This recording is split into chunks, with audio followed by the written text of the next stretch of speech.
where's the dress at? Okay, it's in the next. Yeah. I don't wanna interrupt you while you're. No, No, no. that's the next agenda. Yeah, but item. if just I gotta go, share. it's You wanna over stand for or you. sit? You lost your chance. Sorry about that. You're first. So, yeah, right. Well, You'll hello. fill out a card after and then give it to Liz. Sure, yeah, I'll fill it out. Ryan Ridenhour, WBEA president. I'll be at the meeting later this month as well, but I did want to check in with you guys because your discussion tonight about the Oakland County Enhancement Millage. I wanted to voice our full support as a WBEA for the millage. This is something that's been discussed for years and years, superintendents, teachers, as like a possibility, and Wayne did it, Macomb did it, and now we have the opportunity to put it to the voters to do it as well. Some of the things that we're talking about, I guess I should back up for a second. The last 10 or 20 years, every time there's been a bond, a sinking fund, there's always that asterisk attached to it saying, this can't be used for salary, this can't be used for people, buildings only, technology, buses, whatever you're talking about. And this enhanced millage is specifically for people. As a union president, there's people who will always show me bits and pieces of other people's contracts. Have you seen Northville's pay scale? Have you seen Plymouth Canton's? Have you seen Livonia's? And the reason why theirs are so attractive and strong is because they have that Wayne County enhancing millage. Warren's is another really strong one because they've got the Macomb County enhancing millage. So people and what they make is directly connected to what the kids receive and the services they receive. So we want to make sure that we're attracting and keeping the best possible people, and I think the Oakland County enhancing millage would do a lot of good toward that. So yeah, I think that's about it. Thank you so much for your time, and thank you for kind of messing with the schedule. Thank you. Thanks, Art. Okay, so fill out a card because we need it on record and file. Okay, so now agenda item number 3 is our budget to actual monthly update. Thank you, Nancy. Sorry about that. That's it. All right, so we have the budget to actual for January. Just want to note that this still includes the original budget, because you have not yet voted and approved on the First Amendment. We're still having the original budget in the first column.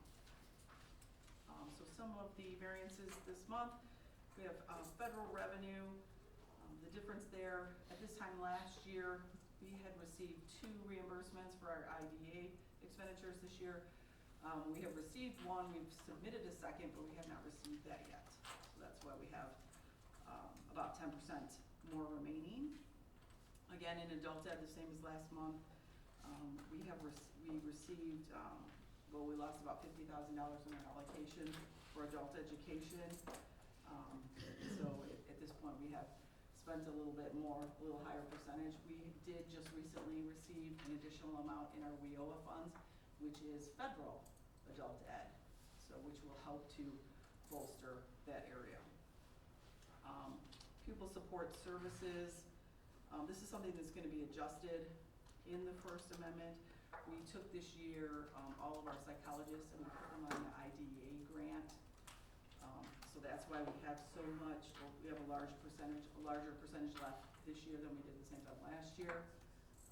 We will be adjusting that budget as part of the First Amendment. Instructional staff support. Again, that was a lot of costs for a literacy grant that we spent already this summer. This function also includes instructional related technology, and that is purchased basically at the beginning of the year. We have a lot of technology we have to purchase, a lot of licenses, and we go and we just purchase that right at the beginning of the year.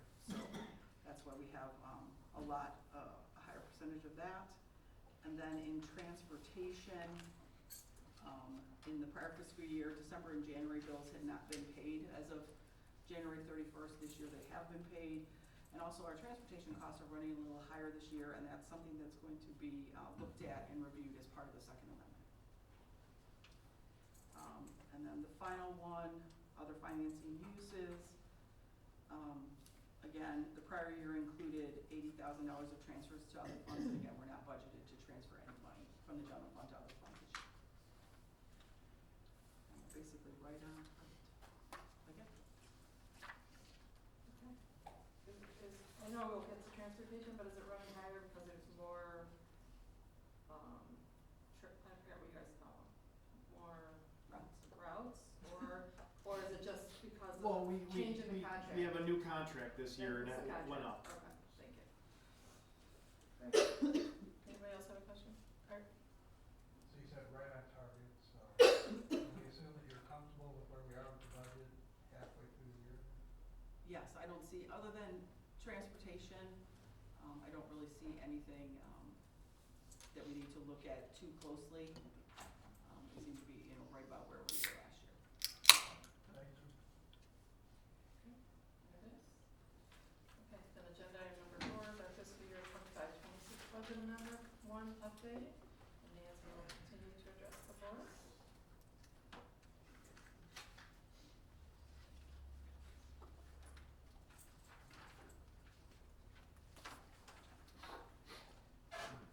So this is our first, amendment.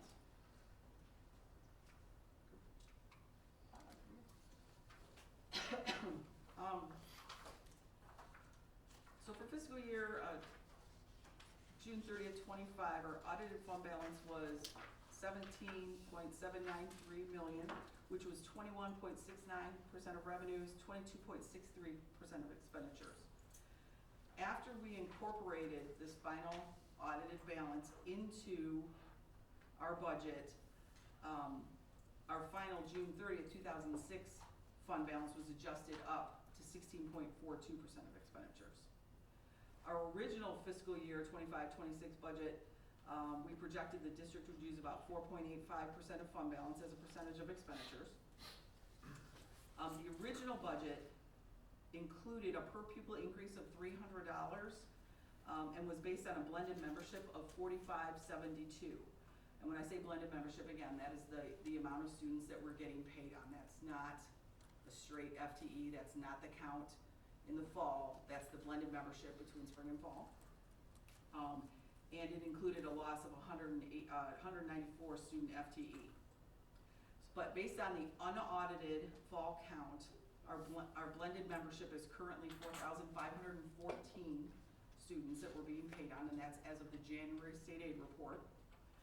This is a decrease from the original budget of 58 students. Also, the state aid budget included a per pupil increase of 302 for our district, with an additional increase of $140, which is included as a categorical. 20J/M is what it's referred to in the state aid report.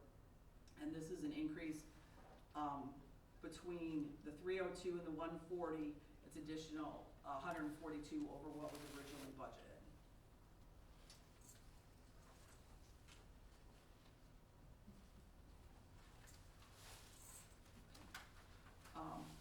Some of the revenue changes we made in the budget, we had additional 4 tuition students. There was a reduction in interest earnings. As you know, the rates have been lowered a couple times by the feds, so we're experiencing a lower amount of interest from last year. We had a few local grants that were deferred, and so they'll be coming in to be revenue in this year. It's really not very material. We did get, because we did lose students this year and we lost a larger number than we have in the past, our enrollment stabilization was an increase of $490,000, so that's to help offset the loss of students and to give us a chance this year to reduce costs for starting next year. We have received the 27L educator compensation. We received another clean bus grant. We received the 35N Read Innovation. We did decide to not accept the 31AA mental health. That would have been a little over $700,000 that the district would have received. We only budgeted for $539,000, a similar amount to last year. We were conservative in that, so that will be the reduction you'll see. 32D GSRP, we have a $695,000 increase over what we received last year. That includes 3 classroom startups. The ISD gave us $40,000 for 3 classes, so $120,000 for 3 startups. The additional per pupil foundation is $650,000, and the loss of the 58 students is about $574,000. So between the two, we went up a little bit. In federal sources, we have just a reduction in our title allocations. Every year the title goes down just a little bit.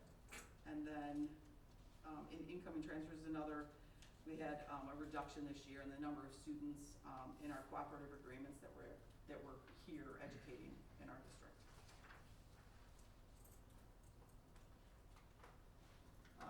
Some of the bigger expenditure budget changes, section 35N, the Read Innovation, again, we got the grant, so the revenue goes up, the expenditures go up the same amount. The same with the 27L educator compensation, and the GSRP. Again, you see the mental health, the revenue went down, so the expenditures go down again. Clean bus. And then the 27L, that's an increase of $96,000. I only budgeted for $500,000. That is a transportation grant that we get, and we're given it just to offset our transportation costs. So we budgeted for $500,000, and we ended up receiving $596,000 to help that. Then it also includes our negotiated salary increases that we settled after June 30th. And then we also have an increase in our IDA indirect costs. Okay. So this is the proposed general fund budget. You can see the first column is our actual from 23-24, and then we show our actual from 24-25, our original budget, and then the amended column for 25-26. You can see once you add, once you adjust the beginning fund balance, what we had projected, what we ended up with, you can see it takes us as a percent of revenue to 17.24%, and as a percentage of expenditures, we're at 16.42%. The deficit changed, it was adjusted for about $12,000 between all the ins and the outs. So we're looking at an ending fund balance at June 30th of $13,812,949.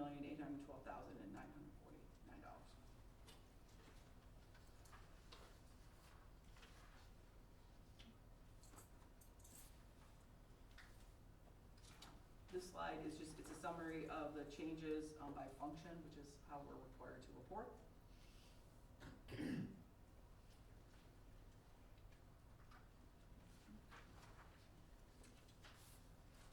And then for the Second Amendment, a couple things that we're looking at. Again, I mentioned the transportation that we're going to be looking at. And then we're also going to be looking at the center program budget, and that's the students that we send to Spouse Center programs. There's another student that we potentially will be sending to a program. So, just so everybody at the table understands what you're talking about with center programs, because we haven't talked about it a lot at the board table, can you just explain what that means? Like, there are different districts that offer specific specialized programs that are center programs for Oakland schools. Can you just explain a little bit Yeah, so about? there's several districts in the county that offer special education programs for students, and some students we feel would be better served in one of those center programs than in our district here, and so those districts are sent to those center programs. We are charged the cost of that center program, and it is deducted from our PA-18 money that we receive from the ISD to pay for those students to go. So they're highly specialized programs, and they're not in every district, but there are like hubs of them throughout. There's some in Hazel Park, Birmingham, Bloomfield Hills. Like, we used to have a bunch of center programs here, but then it was all West Bloomfield kids, so then they were not center programs because we Yeah, never you have had to room have, for I think kids it's from other. 50%, more than 50% of the kids in your program have to be from other districts within Oakland County to be called a center program. And then that program is then funded 100% from Oakland Schools. So many years ago we had that, but then we had such a demand within West Bloomfield that 100% of the students in our center programs were from West Bloomfield and within our district, so they were all brought in-house. Yep, So so, just yeah. so everybody understands that, so. Anybody have any questions? I know you can absorb this for the next couple weeks, but if you have any questions when you're absorbing it, please let Danya know. You have something. Yeah. I do. I took a look at it, and I wanted to say good job on the audit and the close. So I'm certainly not questioning the strength of audit close, because we see it right in front of us. But what I am looking forward to is a plan on ensuring that we align our reoccurring expenses with our reoccurring revenue. And to be assured that we're not using fund balance as a marker to draw from. So my concerns lie mostly on the proposed general fund budget. And if we look at the original budget, we have a deficit of $3.9 million. And we can go back to there. And we look at the amended budget, we still have a deficit of $3.9 million. So you would think that the $3 million that was pulled over would quote unquote help us. But the $3 million that we pulled over was timing for the last year, so that's looking backwards. So looking forward, what are we doing to, in the structural plan that we have to get our budget deficit in line? So again, when we talk about a structural plan, not a fund balance plan, so we wait till the year end and say, oh, look how we finished, but a structural plan that says, how are we going to align our expenses with our revenue? We can almost look at it like two different budgets, a state budget within our one budget, right? So we saw all the things that came through with the state for revenue and expenses, and we saw them kind of wash from a zero perspective. So that's not creating, again, a plan for our deficit. So we talked again, and Nancy, when you first did the budget, Don, you mentioned that it's this high or this deficit because we don't know what's coming from the state. Well, we do know what's coming from the state, and we can see that what's coming from the state is coming in and it's coming out. So you would think that with that, we would see our amendment to be less than the same deficit it was when we came in. But what we don't have is a structural plan.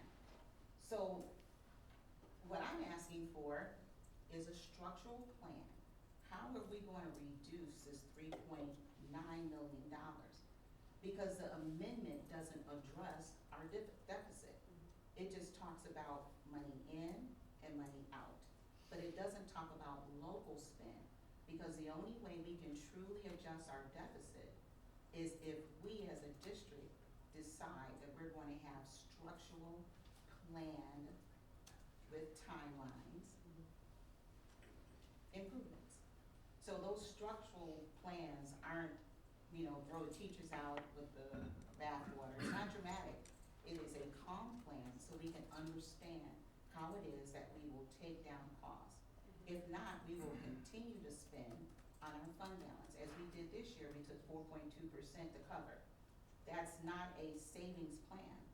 We have to have a structural plan so we can cure our deficit. And address within the budget Yeah, process so, and of it. exactly, so what's gonna happen is, I think when the budget was presented this year, there was a comfort level with understanding that to protect programming, there'd be an intentional spend down of fund balance. So operating in the deficit with the intention of preserving programming for students and that. As we get closer, there's certainly, I agree with you that with this amendment, there will have to be budget adjustments that are made into next school year. I think I could speak for all of my staff as well as myself that mid-year layoffs or adjustments is not what we're looking to do or would recommend. But as we start the budget process, which we reviewed with Finance Committee, is that now we're starting the budget process for the 26-27 school year, and that budget process will have adjustments that will be included in that budget, and those will be able to be shown when we present to Like you. interventions, not just adjustments. Yeah, budget interventions, which Yeah. means, again, what I really appreciate about this office and what Eric Whitney does and what our contracts do is there's certain times that staff let us know if they're gonna retire. There's two kind of checkpoints in December and then one later in the school year. So we know who's planning on leaving. And as we look to staffing, we're able to see, does this position get filled? Do we have the same number of sections, let's say at the middle school and high school? And those decisions are made through a staffing plan that, that we do with our principals as well as HR and Scott Long. We look at those and make those adjustments. So that plan is there, we're working on that as we understand what programming we're gonna offer next year. The reality is, you're right, there's gonna have to be budget interventions that take place for the next school year. And those discussions, those plans will be shown as we develop that budget for the 26-27 school year, which that process starts right about now. So Nancy will be working on the 26-27 budget from February until it gets presented to the board in June. There's gonna be a lot of meetings. We meet with every department, every principal, her and I, to prioritize things and to really understand staffing and attrition, and then plan for those adjustments to be included in the 26-27 school year. So that will come. As far as right now, again, I don't know that there's any intervention that we could do at this point in the school year that wouldn't impact, students and staff. That wouldn't be my recommendation, because even if we actually spent what's on paper right now, it would still leave us a fund balance above board policy. And so we wanna make sure to kinda see where we actually end up at the end of the school year. We tend to be a little bit better. It doesn't mean every penny is going to be spent. So that every year we're consistently making adjustments to the budget so that there's not anything, catastrophic. It's kinda done slow and steady over time. So that will happen, and those discussions will continue as we develop, the budget and really make really difficult decisions, I think, as we head into next year. So I do wanna say though, again, when we talk about a structural plan, I'm looking at, the first thing we say, we don't want layoffs and things like that. But a structural plan doesn't, just signal layoffs. It really does not, because we have a large budget, right? And we do know that, people. that people is our highest cost, but that can come in programming, that can come in transportation. We can look at, there's Yeah, all yeah, of, definitely. They're already looking at transportation. Yeah. There's a lot of things. a lot of Yeah. different things to really Agreed. get that No, I done. agree. So what I'm asking for is a multi-year plan. So when we're looking at not just this year, but the next year as well, and we can show those reoccurring expenses, the reoccurring revenue, and how do we see that being, applied? So again, that's what I'm looking for, because as we sit now, it says that we don't have a plan. Because if we're 3 million going in, and we're 3 million on a deficit on the amendment, we again need to apply something to that so we can see how that deficit is gonna go down. This is the second year in which we've done that. Right, there's a plan. Last year we ended in the positive, and this year we'll again have a plan and deliver a budget that meets, board requirements and ensures that we prioritize programming and people, and understanding that we're not a bank. The fund balance is meant to get us through a few hard years, and we're committed to that. But I assure you, there's a plan, and it will continue to be honed in and revised as we go through the budget process.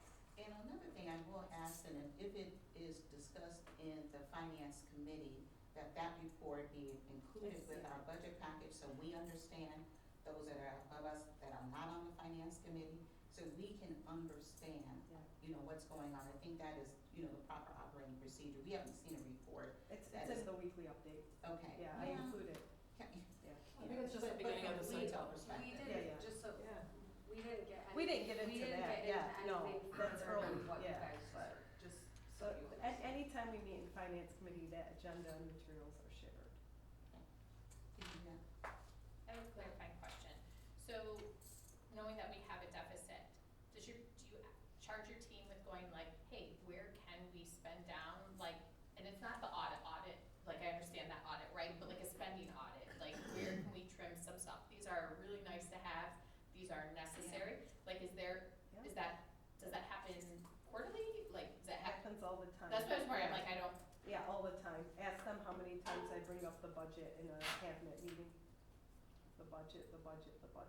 So, we we're always looking at a way to, maximize staffing. Cause like I said, the majority, I mean, I say 80% are people, right? But then 10% are fixed costs, lighting, cooling, heating, I mean, and it's gonna get me into my next soapbox of the enhancement millage at the end of our agenda of why that's so necessary. So, yes, those discussions are, they never stop, because anytime, we see a dip in interest of programming or somebody leaves, those discussions happen proactively ahead of time, so that we can do our best to preserve, cause that's really what, the programming is what makes our district really special. Yeah. Nancy, a number of years ago, the district planned to, and we changed our policies to make sure that we were trying our best to adhere to at least a 15% fund balance from year to year. This plan, obviously, we're not keeping as much fund balance as the final audit showed that we had, but we're gonna still be well above by at least 2% of that 15% threshold. Is that, do I understand that correctly? That's correct. Okay. And the purpose of a fund balance, carrying a 15% fund balance, is to address unexpected, you try not to have anything that's unexpected, of course, but you try and have that fund balance to address unexpected things or things that are outside of your control, like an economic downturn or whatever. Is that also a fair statement? That's correct, like in 2008, Oh God, I don't even wanna go back when there. the state cut 20J. 20J money, from hold harmless districts, Yeah. in That's what the threw us middle of in the year. deficit. That's what threw us Yes, in deficit. that's why you Like need to. true deficit, not operating deficit. That's True why, deficit. that's why you need to have Millions a of fund balance, right, to dollars cover those actual. things that there was no way that we would have ever foreseen that the state was gonna do that. It wasn't even being discussed. Yeah, no, it No, just was like, hey, It buddy. was from the governor direct, Yeah, yeah. they took the money. And I remember at the county during that period, what we were focusing on is trying not to reduce staffing levels to the best of our ability, but to find other cost savings opportunities and then to only address staffing changes as a last resort. So again, to what Danya was talking about is we were gonna be looking at all of these potential cost savings, as we always do. But definitely not trying to make salary changes in the middle of the year and then go forward looking at, as we plan out next year's budget, we're making, if we have to make some hard decisions at that point, we'll make some hard decisions then. Yes, cause it is not good for students, to be disruptive in the middle of the year or our staff to make mid-year cuts. I mean, that's, you wanna have a fund balance so that you never have to make mid-year cuts and so that you have cash flow. But as Danya said, we're not a bank, So, we're definitely not a I'll bank. give a little insight story. I got elected to the board in 14, started January of 15. And we had a 1% fund balance. In my very first meeting, there was a call, for mid-year cuts. Was that your first meeting? My very first meeting. It's a good It one. was turned into a special meeting, they had to move it to the high school because it was my very first meeting, me and Christina Elson. Anyhow, we decided not to do mid-year cuts, even with a 1% fund balance, potentially going into true deficit, to get to the end of the year, tiptoe in, make adjustments, and get out. And that's exactly what we did. So when we're sitting at a 16% work. fund balance, Yeah. yes, there needs to be some tough decisions that are gonna be made, and That's for sure. there has to. I mean, this is the year. Yeah. We This said is the last year, No, I like- agree with Deborah, we have to make adjustments yes. going into the next budget year. But- There's no way around it. but we're sitting at over Yeah. 16% fund balance. Yeah. This is not like a. So the answer is we're gonna do the budgets, just not mid-year, Yes. cause it disrupts students and programs and everything else that's already underway. But we are going to address it and make the cuts Yeah. we need to make. We're looking at And our maybe- counts and, you know, Yeah. where did we lose students and where can we reduce and Yeah. how does that Okay. tie into retirements and people leaving and things like this, so it's, Nancy's not letting us off the hook as well. I mean, she's had some candid conversations with us about it. I think for me, I see the long-term sustainability of the budget as my responsibility as a board member. Not just the near-term, compliance issue. Making sure that when we look at fund balance, that it is not the way we continue. It is a way that we have some reserve. So when we look at it, we talk about sustainability programs, that comes in structural operations. And again, structural operations, again, is not mid-year cuts.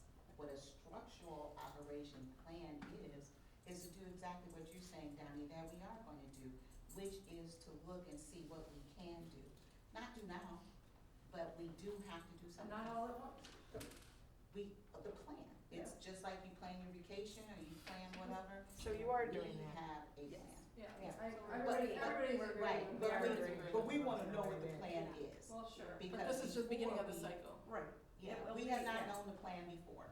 So what I'm asking for is for us as a board, for me as a board member, to understand what the plan is.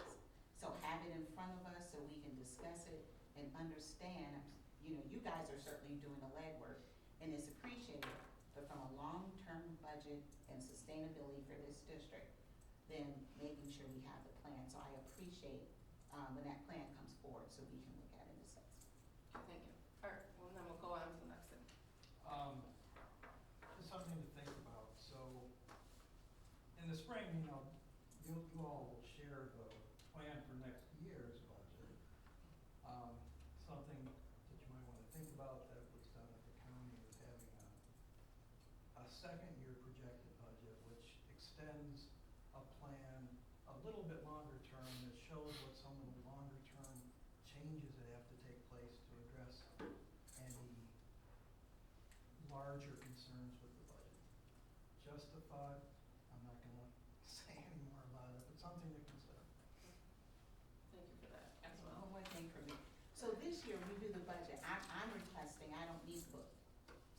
That's being redone. Okay, so I'm just saying, you can, No, you we're can gonna, give we're it to gonna, me soft, I No, appreciate it soft. we're gonna, yeah, we I'm were, just saying, I It's gonna be, I think it's gonna be much more what it used to be, that is like real information that board members want. Yeah, no, let me No, say, so you know, I appreciate the level of detail, as a matter of No, fact. that's actually like different and more additional detail. I was gonna say, it helps me geek out when I don't have anything else better to do, I actually get excited about it. No, So, but it's. but what I'm saying is, I just don't need it in a book form, I appreciate it more in a soft copy. So again, it brings me joy, but I just want it in a soft copy. What, do you wanna do what? Electronics. Digital. Okay. That's it for you then, right? Thank you, Nancy. Appreciate it. Agenda item number 5 is our Chico Marquee sign review. Jamie Stoudemire, Executive Director, Facilities and Operations.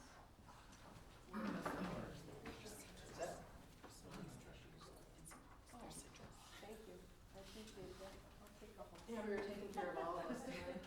Thank you. Appreciate it. Come on. That's not letting you go up. These are softer than these.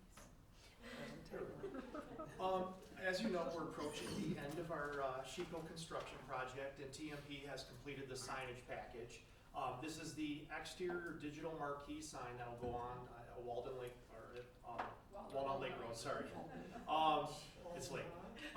We already have the infrastructure in, we've already run the power to this location, so this is the actual digital marquee sign and the cabinet that goes along with it.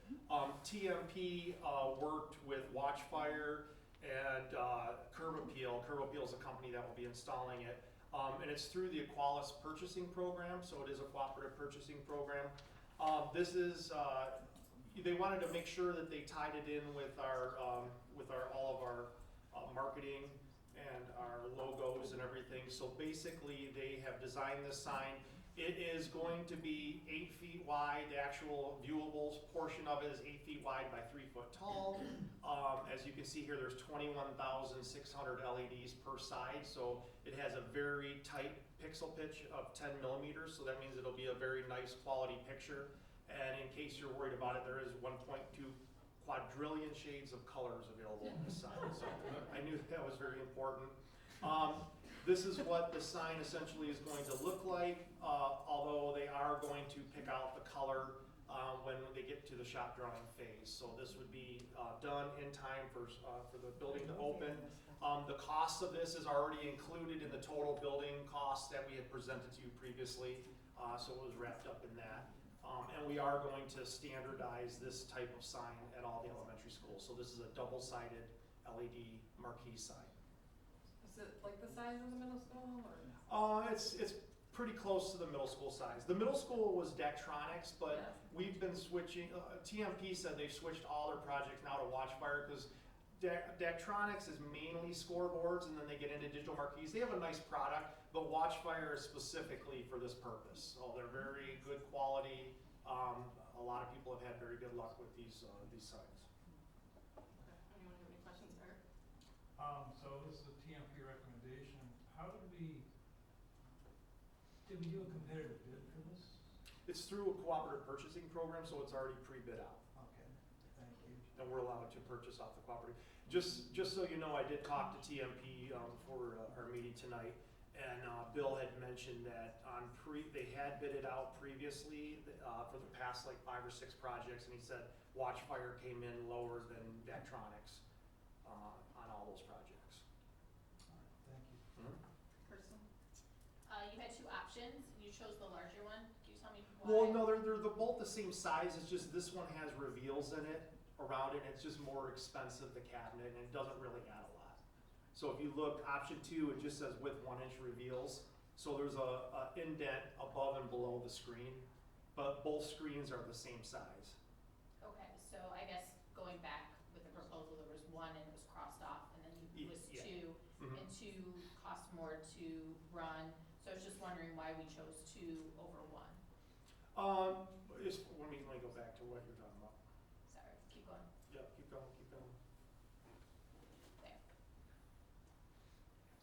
That was because that one has 14,400 pixels per side, so it's a 2.5 high by 8'3" screen.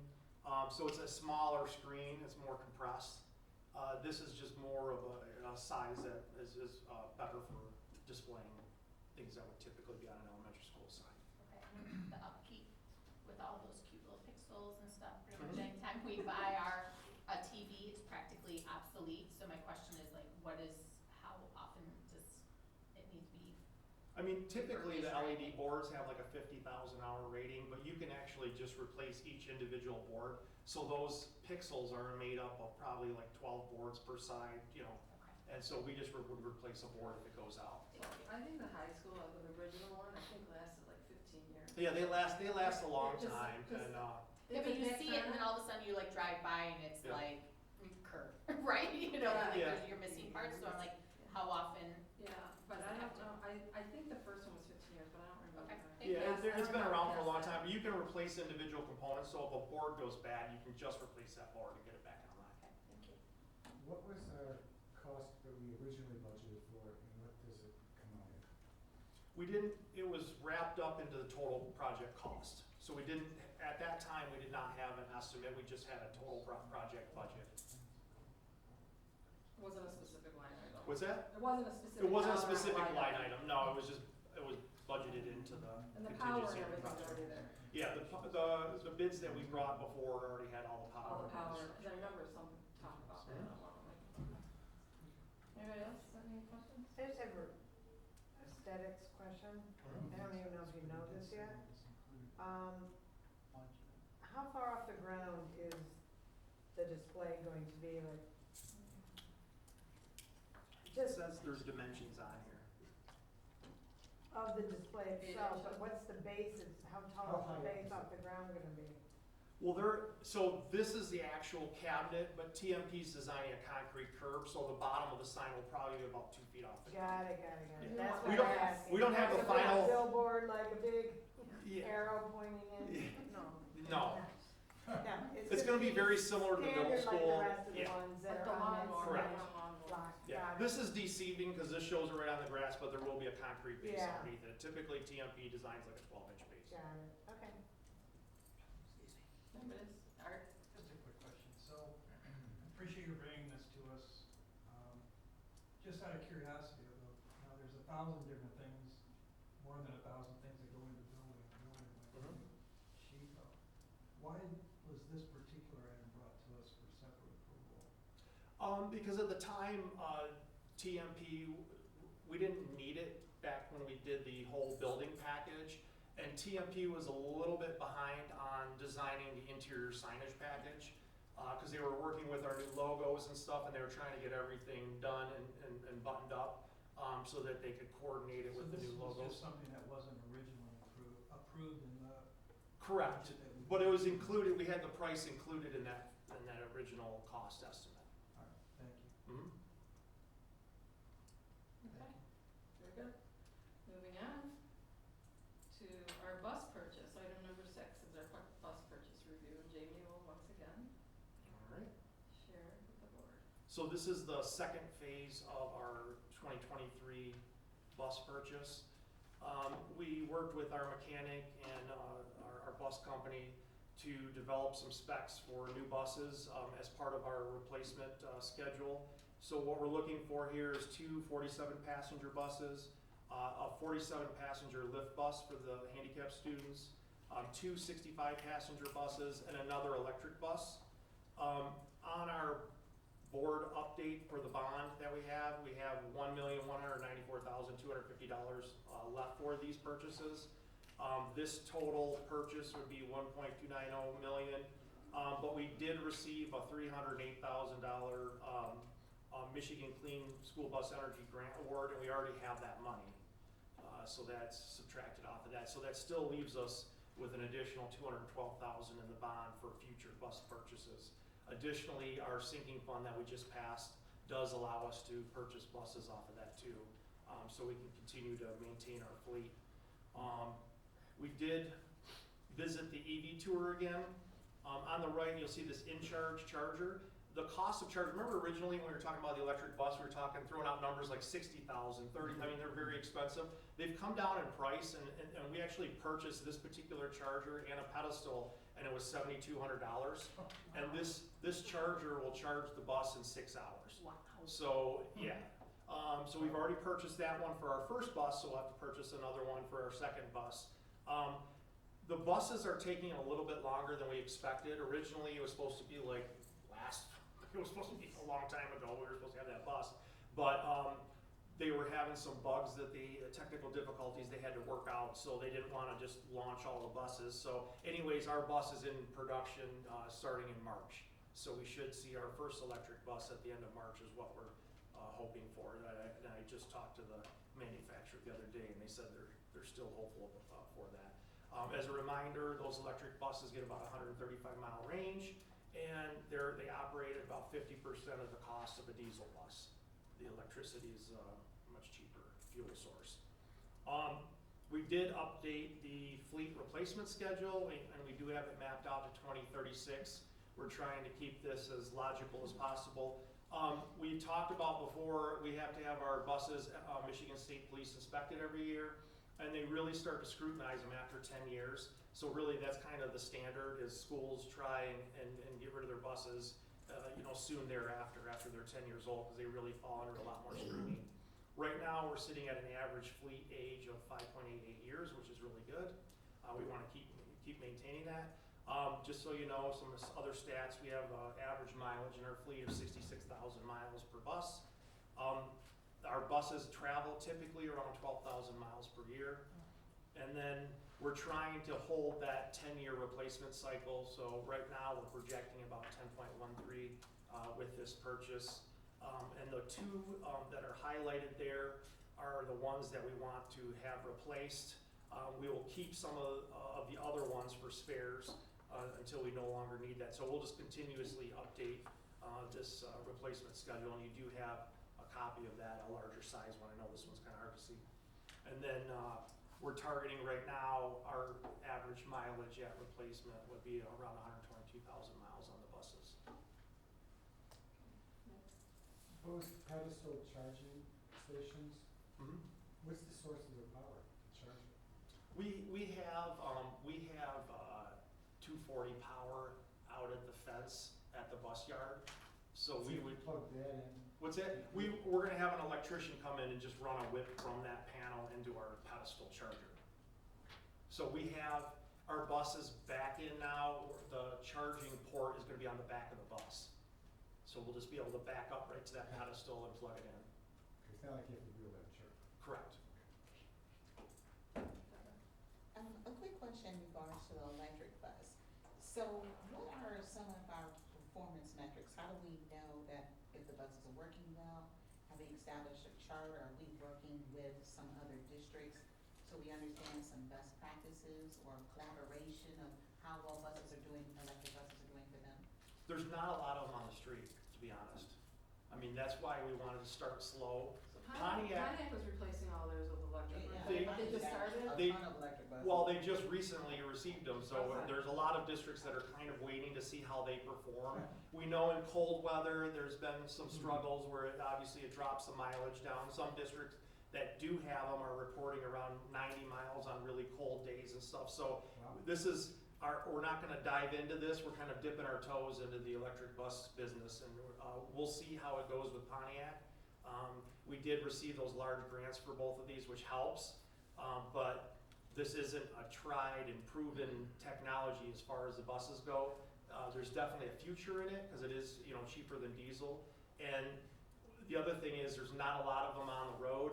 I think we talked about that last time when I brought that first bus to you, that they're supposed to have lower maintenance costs, but then also on the flip side of that, you have to retrain your mechanics to work on electric buses because there are a lot of hazards associated with that. So I think a lot of districts are waiting to see some of the full fleet replacements like Pontiac and how that goes for them.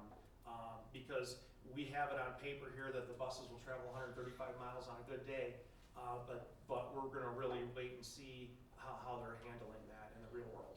So I would like to see, again, for that information to come back to the board, some performance metrics, right? Mhm. How do we think of success, what worked well for us? So we understand how well they're working for us, right? Mhm. So have some measurement to say, hey, we got X amount of miles, we were Mhm. looking for those, we got over and above. Those type of metrics would be helpful so we can know if that was successful.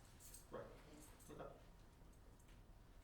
Kirsten, two questions. So our last year's bus is being built in March. Correct. This current year's bus is being built, They don't have it in the cycle. We'll get the Okay. diesel ones this summer, we know that, but the electric one, once again, they're just really slow in the manufacturing of those. because we have a grant, we don't have to use it by a certain amount of Can time? we defer it? Yeah, I think that's what you're asking. Nancy shaking her head, yes. So the first one was so the first one, we got last year grant. Again, Jamie mentioned that bus is gonna be built in March. That money was deferred to this year. I just wanna make sure we're allowed to, right? So- Yeah, no, because the Okay, lead time is perfect. so long, they keep kicking it down the road. Awesome, thank you. One of the things that's nice, actually, we learned about when we visited the plant, is that when this bus is plugged in, you can time it so that it actually starts preheating the bus at a certain time before the driver actually gets on and starts off on their morning route. So we can set it up to start warming up like an hour before, so that it's pulling that energy from the charger instead of from the batteries. So when they get on the bus, It they're saves the already battery. warmed up. Pardon? It saves the battery when you can warm Yeah, it up. right. And then I guess kind of going on that, can we schedule when it actually charges? So like say someone's done with their shift at 4:30, Mhm. we're not gonna charge it until the electrical costs Yeah, the may go down electrical in the costs middle come of the down night? at night, Okay, late at night. thank you. Mhm. Yeah. There is, Set the timer. there is Does your software, car do that too? Mine does that, where you can set it, yeah. I mean, if you saw it, there is software that comes with the pedestal charger, you buy the package package. It comes for 5 years, but it allows you basically to have that flexibility so you can work with your electric company to get the cheaper rates and charge it when we need to. There it is. Alright, thank you, Jamie. All right, thank you.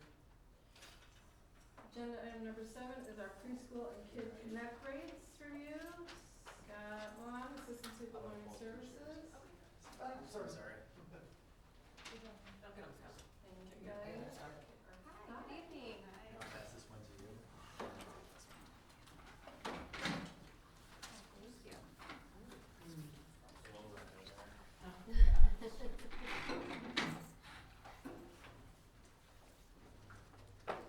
Hey, good evening, everyone.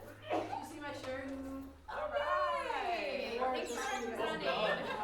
That's my favorite shirt. I'm really excited to have two of my favorite people alongside of me today. They do a wonderful job with our preschool academy. For those of you that had a chance to see our preschool kiddos and teachers in action earlier this year at our walkthrough, you know that they're just providing high quality programming day after day. So I'm going to kick it over to them, and they're going to talk about some recommendations for early childhood and school age childcare rates for our tuition preschool, and then for our Kids Connect program. Okay, perfect. Like Scott said, we're presenting proposed early childhood school age childcare rates for the 26-27 school year. We're going to walk through our preschool and Kids Connect program models, enrollment projections, comparisons from other districts, and basically the rationale behind the recommended rate adjustment. So Chandler's going to start off by talking about the preschool Little Laker model. All right, so our Little Laker model is the Little Laker emphasizes the inclusive, hands-on learning environment where children are active participants. They making decisions, they're problem solving, and they're engaging in meaningful experiences with both their peers and the staff in the room. Our 4-year-old classrooms, all 4-year-old classrooms run with GSRP, which they're transitioning to pre-K for all. So all of our 4-year-old programs are free for families, no matter what your income is. And then everyone in that program has to have a degree, so all of our staff members have one or are currently obtaining one at this time. And we have our early childhood specialist from Oakland Schools that helps them obtain those degrees and helps them through that process.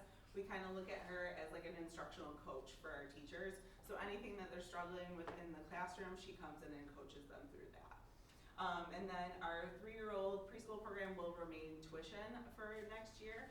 And just so you know, if they're a 3-year-old tuition, they get first slots on that 4-year-old program for the next year.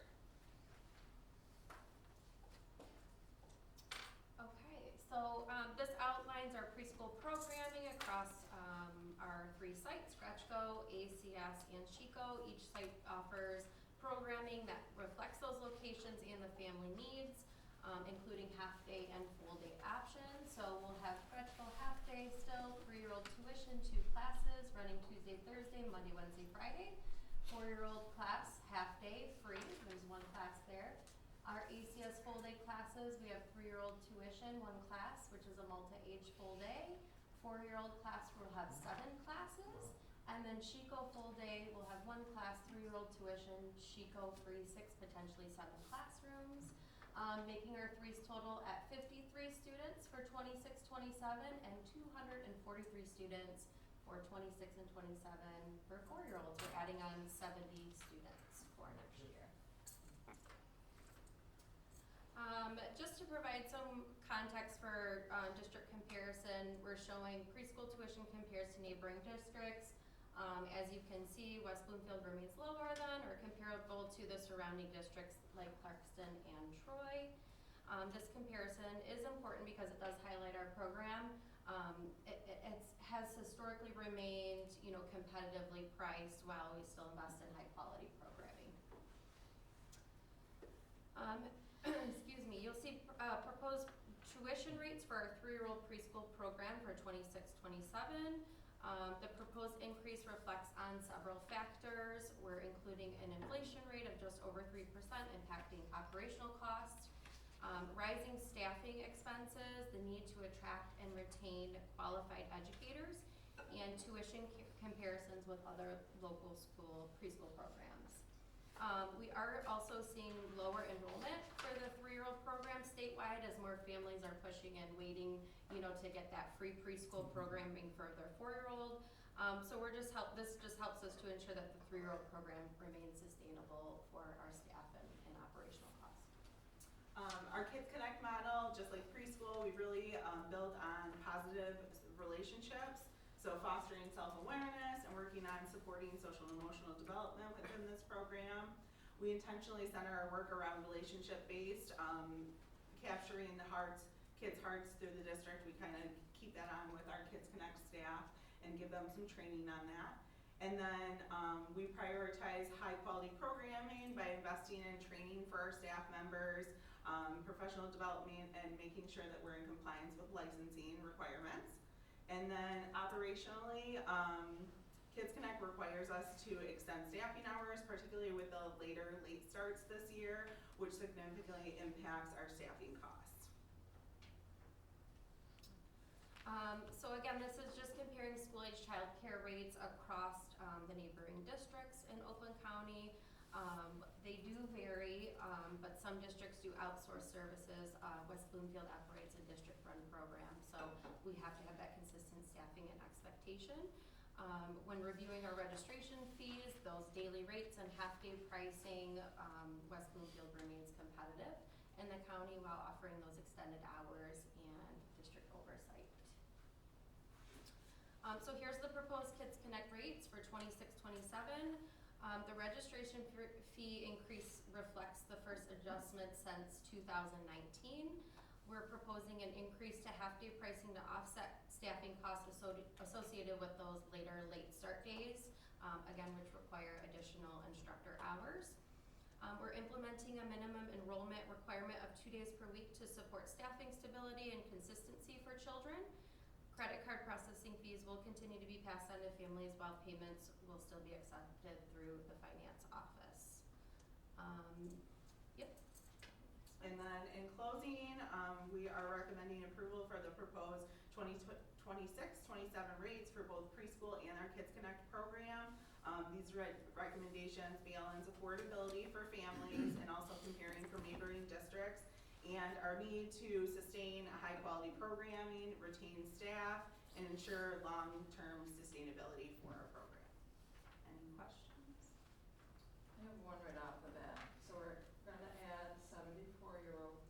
Now I know we're reopening Chico, so there's probably more classroom space, but do those get assigned by Oakland Schools? Like, do they give you the amount?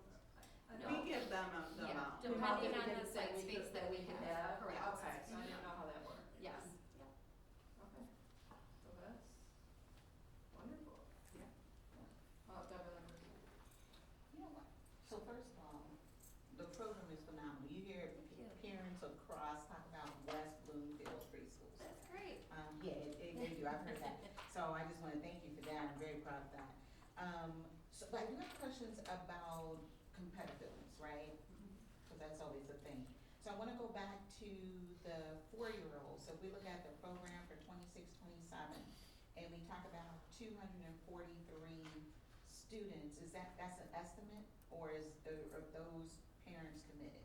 That's correct. That's a projected estimate. Okay, so, and then we talked about currently slated to add 74-year-olds. It means that we're gonna have 243 with additional 70? No, that's 243 total. Okay, all right, so if we look at the 243, my question becomes, because again, this is just all looking at it competitively in the market, right? So, where are they coming from? And then how do we keep them? So, right? Because we hope that these kids go on to our kindergarten, right? So we Sure. can have that good enrollment. So where do the 243 come from in this area? That's a good question. So, essentially how Oakland Schools has us do our application process and enrollment process, it's kind of like a stepping, I don't know how to, we have to still base it off of federal poverty level. So, we do have to take students at lower income first. We have to take our students that we've already had in our 3-year-old program and move them forward if they want to apply. I think our next projection is March 1st. March, so they. For when we'll have our next kind of registration, so it kind of comes in groups. We do have to take our in-district students first, and then by August 1st, we take our out-of-district students. So they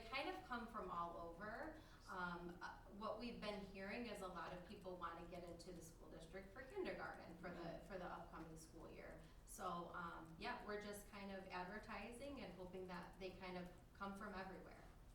Okay, and so when we say come from everywhere, we mean Oakland County everywhere? Correct, yes. Okay, Right. so then they would be eligible to be in our schools Correct. if they so choose to be in our schools? Yes, So we're kind of,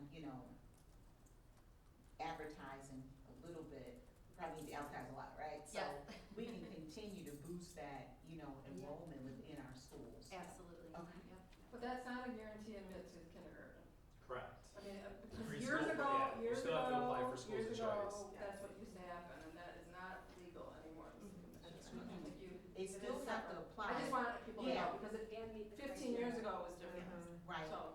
But again, hoping that we get those residents kids, Yes. because again, we have some residents that may not be going to our preschool. But again, with the tiers that come in, we're just hoping that we can get our We hope to kids. capture every single 4-year-old in West Bloomfield. There you go. And those get in after Logan come, then it's West Bloomfield residents, Correct, and then it's out of district correct, from yes, Oxford. correct. Kirsten and Nick, we'll Yeah. come back to you, so that everybody has a Yeah. chance. Thank you. So, question, so the flexibility with the additional classrooms could be that we filled all our seats, but then we actually have a West Bloomfield resident who wants to come to the 4th grade, and we tell them that, they're all full, we have that flexibility, Yes. possibly? Yes. To include them, you mean? Yes. Yeah, Because okay. it's- Yes, we do. Because that's, if we fill the seats, and then all of a sudden we have a West Bloomfield resident, they're not guaranteed that seat unless we have spots. My other question is when, and I don't know, it's not for you guys, the consideration for, that we've put this program on with having the 2-hour late start, is that something we'll consider and talk about in the future? You mean the Because there's AM? consideration for staffing, for parents, right, for having a 2-hour late start versus 1 hour versus a half day. Like, I don't know where that goes in. Preschool doesn't have Only for late school start. age. It's, Yeah. yes, Sorry. it's only okay. It was the Kids capturing Connect. Yeah. Kids Yeah. Connect, so that was where the, sorry, I skipped. It was to that there's more burden on staffing. correct. Because It's that we longer didn't. hours, So more. that's where I'm wondering if we had that, or in the future, can we have that conversation? I mean, I would default to Scott and his team. I have Okay, so not those heard two. that as an So- issue, but Yeah, if so it you're has been, asking, I'm not sure. the flexibility with how long they're open for late starts, is that what you're asking? So we're just told that there's now more burden on, for staffing because of the 2-hour late start, right? Yeah. There's a burden on families as well. And so when we're negotiating for the 2-hour late start versus a 1-hour late start, like, is that all taken into consideration? Yeah, we take a variety of factors. When we negotiate with the WBA, we take a variety of factors. Attendance, we look at before and after care, we look at what's best for our teachers in terms of professional learning, what allows the most coherence. There's a variety of factors we look at that. And it's not so much a burden on our staff, it's just more hours that, we have to take into account the staffing cost for that. So Your we have program, to not raise our, staffing. Yeah. correct. And like some of our staff members do lunch breaks for our preschool, so they work before and after care for Go Kids right Connect, there, yeah. and then go right, so it kind of puts us in a position where now we have to find somebody for a lunch aid, because they can't break the teachers, because they're still at the school for late start. Thank you. Nick, do you have something? Yeah, going back to Deborah's question, I think what she was alluding to, and I would like to know also, is when we're trying to get an idea of where they're coming from, because the closer they are to West Bloomfield, the more likely you're going to continue. So do we have the demographics of what cities they're coming from? We mostly see Pontiac, Walled Lake, Walled Lake, Waterford. Farmington, and a little Southfield as well. Those are kind of our main. But we are, like, right now, we're having the school of choice testing happening, and we are tracking, like Sarah and I are tracking where Yes. the students are coming from, who's enrolling in West Bloomfield and who's enrolling in other districts. So right now, we're trying to, like Sarah sent messages out to all the school of choice families today that did not apply yet. We sent them a reminder to apply by the 11th, and then we collect the data, where are you attending if you're not enrolling in West Bloomfield. Wonderful. Or did you have something? So the, one other question I had, I'm just for my own knowledge, not that it's necessary at the board table, but is the half-day 3 and 4-year-old at Grudgego AM, PM, or offered both? AM. Okay, thank you. It's just for my knowledge. Anybody else? I just have question. Oh, I'm sorry, no, So, the school age childcare comparisons, right? And so, again, this is just to help me understand, so I'm looking at Farmington, right, so it's $100 per family, and it says services provided by the YMCA, so is it that those aftercare kids are at the YMCA? No, they bring It's like the a YMCA contract program service. into Oh, the district. into, okay, the school, and then Yes. Champions does the same Correct. thing? Okay, very good, thank you. Wonderful, thank you. Thank Good job, you. ladies. Appreciate Thank you. it.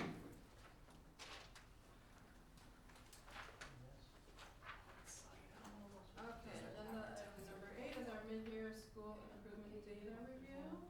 Just give me a second, I got kicked out by the Uh, 7:38 kickout time. Happens every time.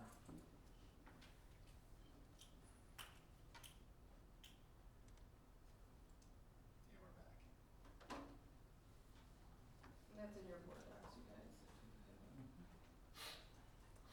Okay, good evening. I'm excited to present our mid-year benchmark assessment progress. It's always one of my favorite part of the year is because it's halftime. It's like, where are we at as we go into the second half? What do we need to do in terms of adjustments?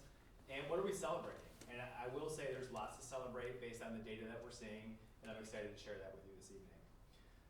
So we know our mission statement and our belief statements, and some of the things I'm really excited about is especially when we look at our first set of data, which is elementary ELA, we're seeing kids thrive with our new program. Tonight's presentation, the big major area of focus is going to be grade level growth. We're going to look at each grade level and whether or not they met or exceeded NWA grade level norms for projected growth in the winter. It's really important for us that our students are continuously growing, that RIT score continues to climb, so that they're getting what they need. As I mentioned before, a RIT score is really like, think of it like a student's height. Like, we want that to go up over the course of time. Additional context that you're going to see tonight are some other trends that we're looking at is projected proficiency percentages for grade levels. As I've mentioned before at the board table, NWA does a remarkably accurate job of projecting the percent of kids that are getting proficient on our state assessments. So we'll look at that in certain scenarios. We're also going to talk a little bit about our district systems. As you know from our strategic quarterly report and our October report from the state assessments, we've really built some intentional systems. I'll just remind you of some of those and tell you where we're at with those. And then we'll talk about some immediate next steps, some tactical adjustments that we're making based on the data that we're seeing. So as you know, this is the time of year where our district level is already looking at this mid-year data. We've looked at it in Ad Council. Our CCI team that works with Oakland Schools has looked at it, and our Learning Services team has looked at it. And what we're really asking ourselves when we do that is, how are we making progress with our goals for the year? What are we doing with our objectives? What are those key results looking like? And what adjustments do we need to make? We've done that work already, and now our building leadership teams are in the process of doing the same thing. They're getting a little bit more granular with building level data, asking that same question. Where are they at with their building objectives and key results? That's in progress.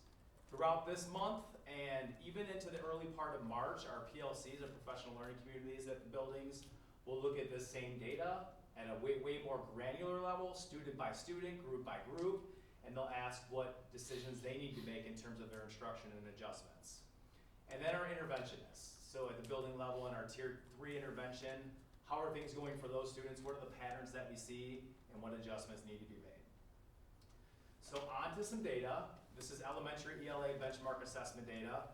What you're looking at here is, in the gray bar, is NWA's projection for the average amount of RIT points that students should grow in a grade level. So in kindergarten, NWA expected 5.6 points of growth per student minimum, and you'll look at our kindergarten, it's 11.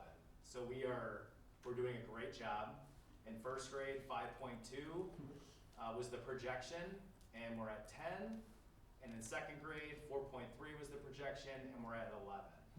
What's really cool is we are a whole point higher in each of these grade levels compared to last year. So last year, our average RIT growth was 10, 9, 10 respectively, and this year a whole point higher. Nice. It's great. I'm really excited about it. And so are our teachers, and so are our principals. Every time, I can't walk by a principal without them showing me their data. And the same with our teachers. Everybody's very data minded.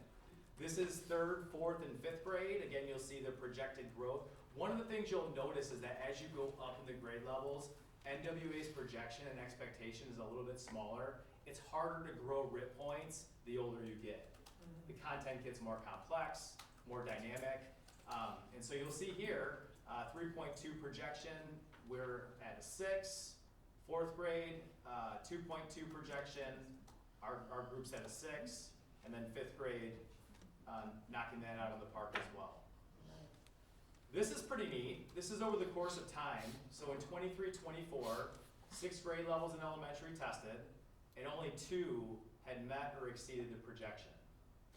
Last year, 5 of our 6th grade levels did, and as of right now, this year in the winter, all 6th grade levels, for the first time in 3 years, are meeting or exceeding those projections. So that's great. That's really great. I gotta give a lot of credit to our teams. This is some additional context. As I mentioned, we're really focusing on student growth here today, but I did want to just highlight some projected proficiency percentages. So in the fall, our 2nd grade group, 34% were projected to be proficient on the state assessment. The winter, that same group, 49%. So that's a significant jump. You see a 3% jump in 3rd grade, an 11% jump in 4th grade, and a 9% jump in 5th grade. Those are really good. Our teachers are making a lot of movement with our students in a very short period of time. And they're noticing not just that our students are being projected to be proficient, but their growth rates are astronomical. This slide I shared with you way back at the very beginning of the year when we were looking at state assessment data. And we talked about our curricular resource cycle and how we start with evaluating curriculum, and then piloting it, and then implementing. Our elementary team is in that implementation phase, and what we're noticing is this intentional cycle is really moving us forward. We're following the data, we're paying attention to the data, and it is paying off. But we're not done. We have lots to do as a group, and regardless of the success we've had, there's still a great sense of urgency within all of our buildings. Our literacy team works with the Oakland Schools Cultivating Continuous Improvement team. We continue to dig deeper and deeper with our data. We're actually adding an IXL data dig to our data cycle, which we've never done before. We want to see what usage looks like in the classroom and at home and how that's impacting student learning. I mentioned this the last time we met. Our principals have been partnered at different buildings. So Jim will go over to Chico and Blaine will go over to Scotch when we do our learning environment observations. That partnership has been very helpful in the sense that they're learning something new from each other every day. So we'll continue to do that. Our literacy coaches have been working extremely hard with intentional coaching cycles to make sure that our teachers that are implementing the protocols that are being taught by EL Education, that they are running the module instruction the correct way, that they're improving their small group instruction. We're also, right now, with our literacy interventionists, piloting Star Renaissance, which is a progress monitoring tool. Specifically, it's like a screener for dyslexia and early warning signs, and that's going pretty well also. We have 2 more coaching days left with EL Education. Wendy is the rep from EL. She'll be back in all of our elementary buildings 2 more times this year as we continue to do those walkthroughs and she shares her insight. Then we'll have a district review with EL Education. They'll share what their noticings are and their recommendations for next year. And we are in the process, our coaches and our principals and our learning services team is in the process now of doing fidelity checks with our small group instruction. Is it happening consistently? Is it happening at a high level? And what do we need to do to support teachers to move that forward? Professional learning continues. We have at least 3 more late starts. We continue to focus on Tier 1 instruction. The main theme this year has been literacy, literacy, literacy, almost to the point that math is feeling left out. So we'll be circling back to that now that we have this full year under our belt. We'll have that cadence of bouncing back and forth with PD. Now we're on to secondary ELA. You'll notice here, our 6th grade group, the projection was 1 RIT point. Our 6th grade group grew 2 points, so we exceeded. 7th, we met it, and 8th, we exceeded it by 1 point. This is the first time in over 5 years that these 3 grade levels, all of them have met or exceeded those projections. Our 9th and 10th grade group both met and or exceeded the projections. They typically do this. You'll see here, this is the trend over the course of time. 4 grade levels tested in 23-24, 2 of them had met or exceeded. 2 of 4 in 24-25. This winter, 5 of 5. You'll notice that there's 5 grade levels tested and not 4. That's because this year we also onboarded our 10th grade group and have them taking the assessment. So really exciting growth. And next we're gonna add some additional context, and this is fall projected proficiency versus winter. You'll see 2% increase in 6th grade from the fall, a 4% increase in 7th, and a 3% increase in 8th. Again, referencing you back to this cycle, this team, the secondary EL team, evaluated our curricular resources last year. They're currently in the pilot phase, and they are really primed to have a strong implementation year next year, specifically at the middle school level. I am excited to announce that all of our pilots have come back to us and said that they've noticed by going through this process, the rigor and the focus on the standards has increased, their instructional practices have increased. We are going to be implementing EL education in the 6th grade level for the remainder of the year because we're gonna take that to Curriculum Council for full implementation in 6th through 8th grade. During that time, we're gonna dig deeper with that team that's piloting already for the 2nd semester and really dig deeper on what does it look like to scaffold and differentiate in those grade levels. We're noticing like bands of students that were on the lower end of proficiency are really making jumps. We're not noticing the same thing with our higher level students, and it's simply a matter of learning how to differentiate that. So we'll make that happen. And it's also very early too. Our 7th and 8th grade teachers that are not piloting EL, they're gonna have a chance to step in and see what it looks like, what the instruction looks like between now and the end of the year, just so that they're ready to go. We're also gonna do an onboard ramp between now and June during their late starts to show them how they can begin planning over the summer. Get them into the digital platform, teach them how to unpack a unit, teach them how to intentionally prep their lessons, so when they do their launch in August, it's not all completely foreign to them. This is really cool. Lexia Letters is what we use for elementary. It's a 2-year cohort that teaches the science of reading. We just earned a grant to train our secondary teachers in Lexia Aspire. It's not a 2-year cohort, it's a 45-hour commitment, all asynchronous PD. And so that grant allows us to train our secondary ELA teachers and some of our high school teachers so that they're really grounded in what best practices are when teaching reading to secondary students that struggle or that are just partially proficient. At the high school level, we decided that we are gonna pilot one more resource next semester. There's one that we wanna take a look at, along with one that we piloted this year before we make our final decision. Elementary. What's the name of that? Odell Education, it's like the sister resource for EL.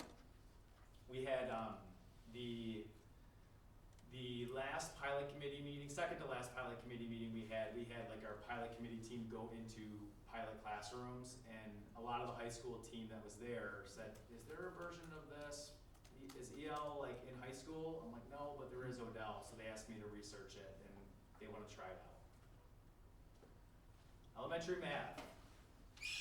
You'll notice kindergarten, 1st and 2nd grade all exceeded the NWA benchmark for expected growth.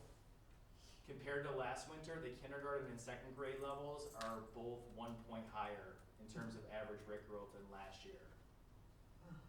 3rd, 4th, and 5th grade all exceeded the projected growth. Again, you're seeing trends that are very similar to our ELA. These trends have been pretty consistent for us over the course of the last couple of years with Bridges in Mathematics.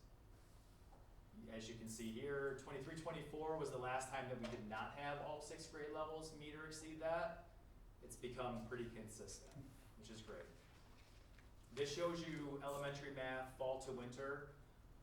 2nd grade is unbelievable. 39% were projected to be proficient, and currently 55% are. And you'll see 5% or more increases across the board in all those grade levels. Again, going back to our resource cycle, the elementary math team has quietly been piloting the updated version of Bridges in Mathematics. It's the 3rd edition.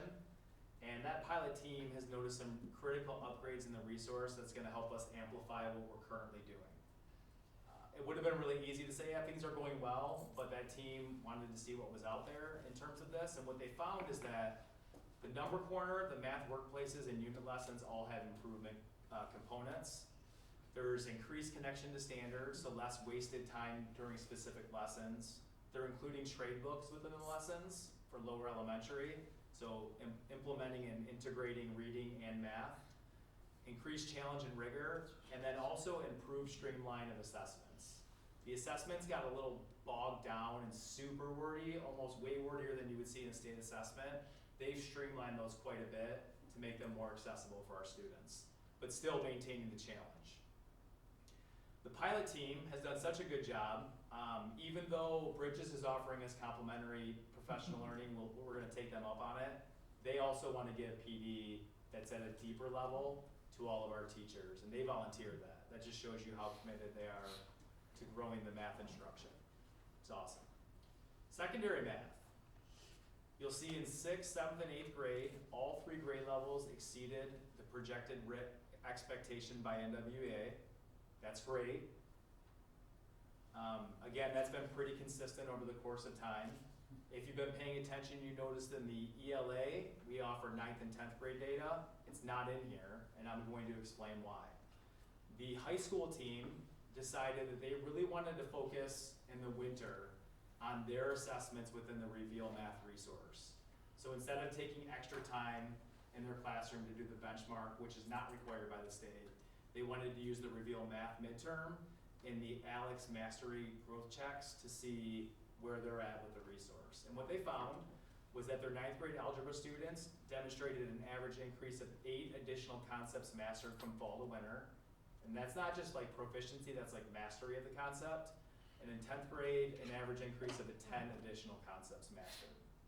They will come back in the spring and take the NWA, so we have that fall to spring comparison though. So we'll have that data for you. This is 6th, 7th, and 8th grade, fall to winter. You'll notice that 7th and 8th grade both have increases. In fall, or 6th grade, there was actually a decrease. We're gonna talk about what we're doing about that next, because obviously that's a concern for us. So when we look at this cycle, this math team at the middle school is in the implementation phase. And what we're trying to do right now is coach for innovative math practices and our new teachers learning the ropes. It just so happens that our 6th grade group is not only new to Reveal as a resource, they're also brand new to the classroom. So one of the things that we're trying to do is coach them and support them with navigating the resource. And we're also trying to coach all of our teachers on being more innovative with differentiation. I'm gonna talk to you about what that looks like. In semester 2, all of our middle school math teachers have already learned some additional ways that they can actually differentiate the resource during a full class lesson. Reveal Math did a PD with them. We told all of our middle school math teachers that by X date, they're gonna try those strategies out, and we're gonna come in and check it out. Their coach is gonna be coming in on site to see them like a month from now, and she's gonna give additional coaching, and then we'll do another implementation check-in. All of it is focused on simply our students that have the math, how do we release the responsibility and challenge them, while also at the same time scaffolding and supporting our students that need additional support with that. We continue to have learning environment observations where we're looking at instructional strategies and snapshots during time. Our principals have done a great job giving feedback once we leave that classroom to the teacher face-to-face. And we're also embarking on for the first time a data protocol with ALEX usage data. ALEX is the digital component that's like IXL. That was all a mouthful. Lots of exciting stuff, a couple of challenges that we're gonna work through, and that concludes my presentation. That was a phenomenal presentation, by the way. So, with this, I'll open up to questions or comments. We'll do it round robin, one at a time, so that everybody gets a chance to talk or continue talking. Who wants to start? Anyone? Nobody? Kirsten? I'll start. Thank you, Kat. Seeing great success with DL in elementary, which is awesome, right? And then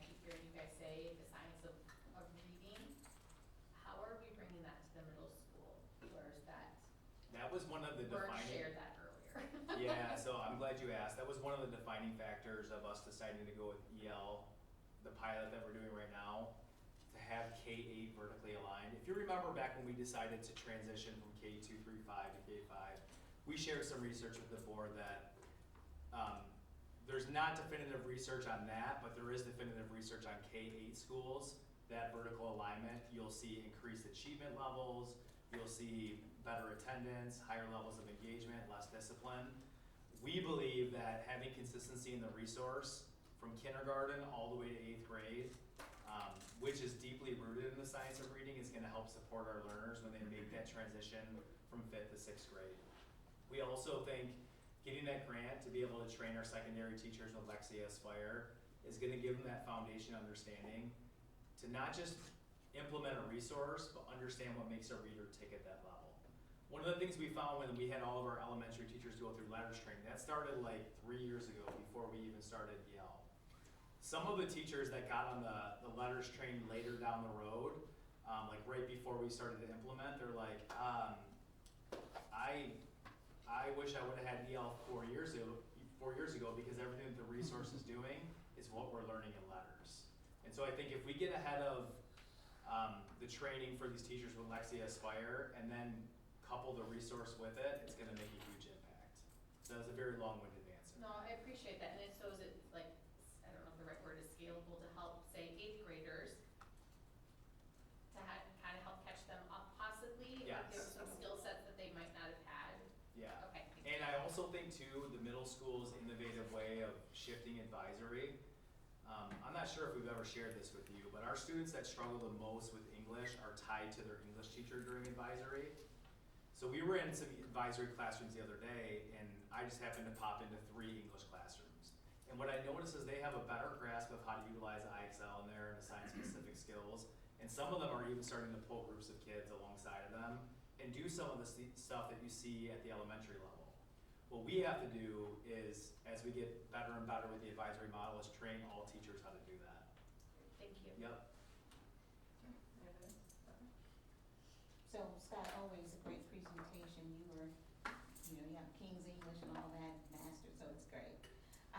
In regards to NWEA, it's a great presentation as well, and the data looks great. So I'm gonna give a disclaimer before I give the question. I am not the person who says that, our Michigan assessments are where we measure students. So it's not me who decides that. But I do have questions around it because it is the measurement tool on how we measure students in our state. So when we talk about what we look at, how are we measured as a school, how are our students measured in their performance, it is the state assessments. It's not Deborah saying it is. So that's a disclaimer. So here comes my question. So I guess the last time we looked at NWEA, I asked the question of how do we get all of this good work translated into proficiency success from a state assessment perspective? My source is Michigan school data.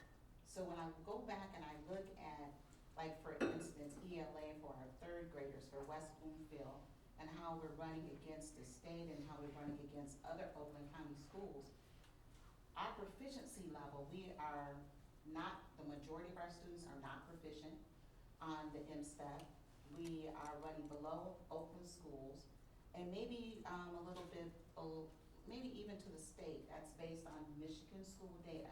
Yeah. So this is not the data I'm making up. This is counting how we're measured. And some of our elementary schools are even below that. So my question, and I can go back and I look at the high school, look at what Michigan school data says about our students. We are there again, running not the majority of our students are proficient.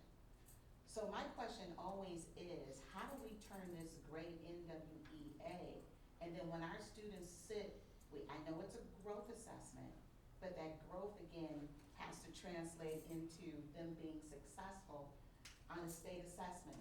Because the state assessment is how we're measured. And whether I like it or don't like it, but it has to be discussed because we are, based on how we're running below in our own county as well as, you know, our neighboring districts, how do we get this success translated into Michigan's school assessment terms? How do our kids sit down, take this growth and say, here I am, state Yeah. of Michigan? What's a wonderful thing about the MWA tool is it will project the percentage of kids that will be proficient, wildly accurate. And so like when you think about our presentation last October and you saw the trends of grade levels and you think about what our goal is to continuously, incrementally increase the percent of kids that are projected to be proficient. We've shown over the course of time that that's been happening over the course of 3 years. We believe, and we're seeing based on this data, that's continuing to trend that way. That's the best that I can tell you. Like these are leading indicators that will show us how we do on the state assessment. And it's very predictive of that. Well, you know what, and the thing about it, I hear you, and I remember last year I had the same question. How does this information then transfer into, because again, in WEA, we gotta get the students to be proficient on those state assessments. Again, they're measured that way, MSTEP, PSAT. It's a predictor for high school students and how they're gonna perform on the SAT. If we are below on the state assessments, our kids in our district then is performing lower than other districts within Oakland County. That's the real reality. So I'm just trying to figure out how do we now take, again, because we had great, you know, improvement last year, but then our 2024, 25, you know, Michigan school data based on our state assessment says that we're not majority proficient. I'm trying to figure out where is the disconnect though. Yeah, you wanna know? After, yeah, I'm sorry. Yeah, I'm just saying, because again, it's not what Deborah wants. This is what the state says No. needs to happen. I think with MWA, you keep working on growth so that it also increases proficiency, but it happens in increments. Yeah, so like, I think the best way to describe this Cause would the be, green bars never show that our proficiency should go up, but whether it's realized or not, we'll know next Well, that's fall. what I'm saying, but again, understanding that this effort is being made, I'm trying to understand what is, you know, I hear the data, it sounds great, but when our kids sit down and we're saying that we are growing, we wanna grow in a direction where they are proficient.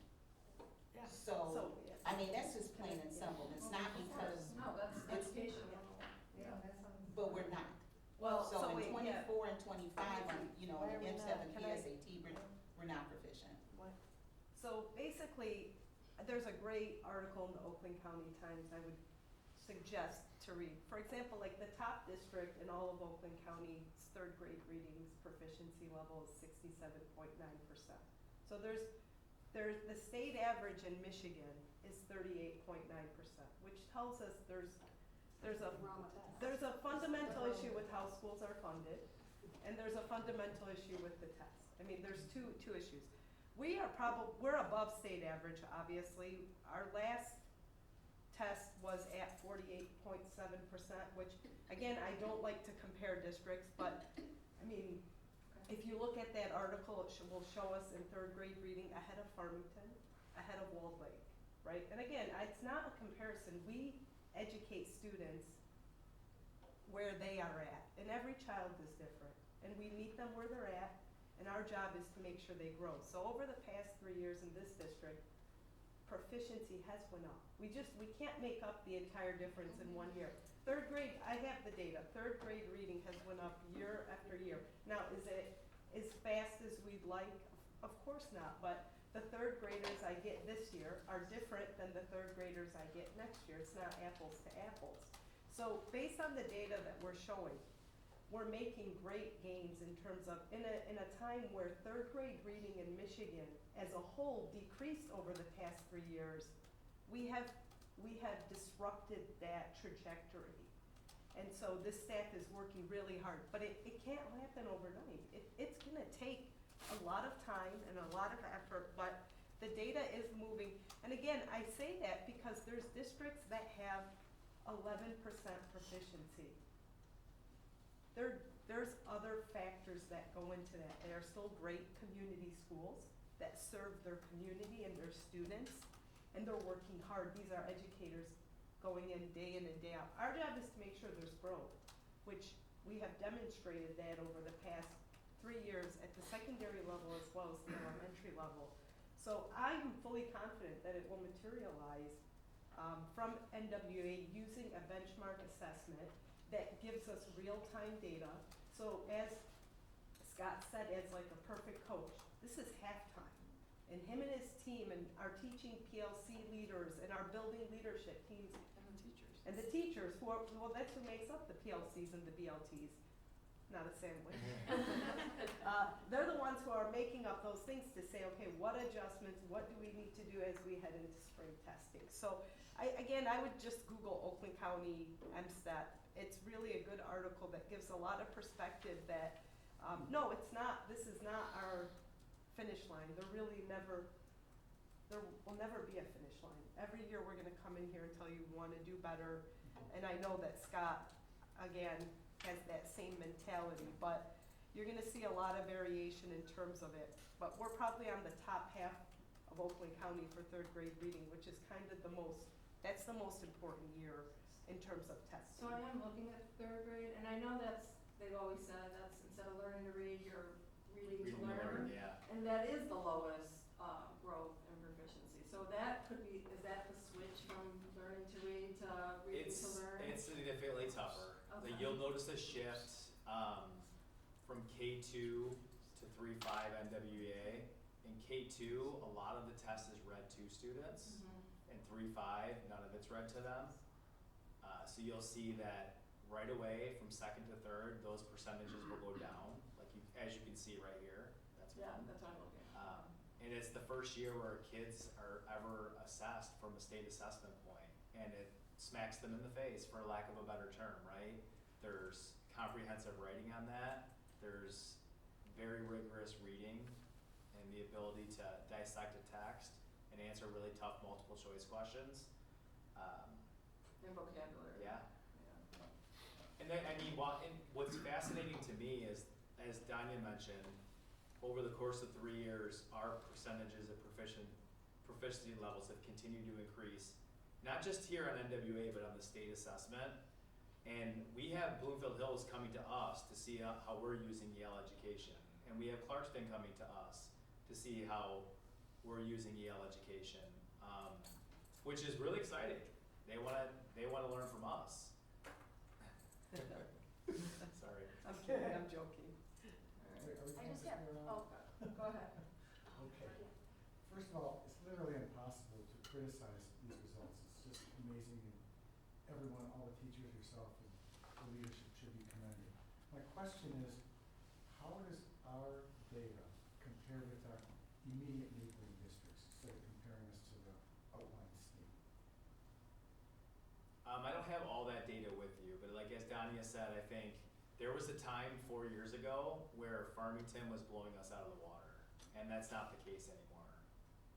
I'd say in most of these grade levels and I'm not here to compare us to other districts because that's our Well, job is to because compare. Yeah, but we're in the ballpark and We're exceeding. improving. What's that? We're improving. Yeah. Julie? You have anything? I- just wanna know. No, it's, thank you for the growth. Thank you for the hard work, and thank you for choosing those programs and implementing them with fidelity. I'm thrilled by these numbers and the growth that these students are demonstrating. And I'd like you to tell the teachers that we recognize that, and we know that it comes from them and all the hard work and the dedication that they've been giving to our students in and out of the classroom. They've been working extremely hard. For Yeah. sure. Extremely For hard. sure. Yeah. Ashley? I echo the same. I also appreciate everything you guys do is very intentional. Like nothing happens by accident. And when things are going well, you guys look into that and teach everybody else what you did that went well. And then when things aren't going well, you guys always dig in and say, what happened here and how can we fix it? It's very intentional and very noticeable. So thank you for that. Quick question, and I really should know the answer to this. you said that the test on NWEA in third grade is not read them. My question is with IXL, does that follow the same patterns? Because I know the younger kids, it does read as fast. Yeah, there's spots in IXL in 3rd through 5th where Yeah. things will, like when they give sample questions, they can read it aloud. And the teachers actually have the ability to turn that on and off Okay. by groups of kids and individual kids. Most of what you're gonna see in 3rd through 5th for ELA, they're reading it on their own. Maybe not the item, but the actual text passage and the options, they're reading those on their own. Okay, so in second grade, I guess my next question would be, could you toggle that on and off for second graders too? Because maybe giving them more practice on IXL, having Yeah. to read to themselves as a second grader, would maybe prepare them for the third grade better? I don't know. That's a Random good thought. one. Thank you.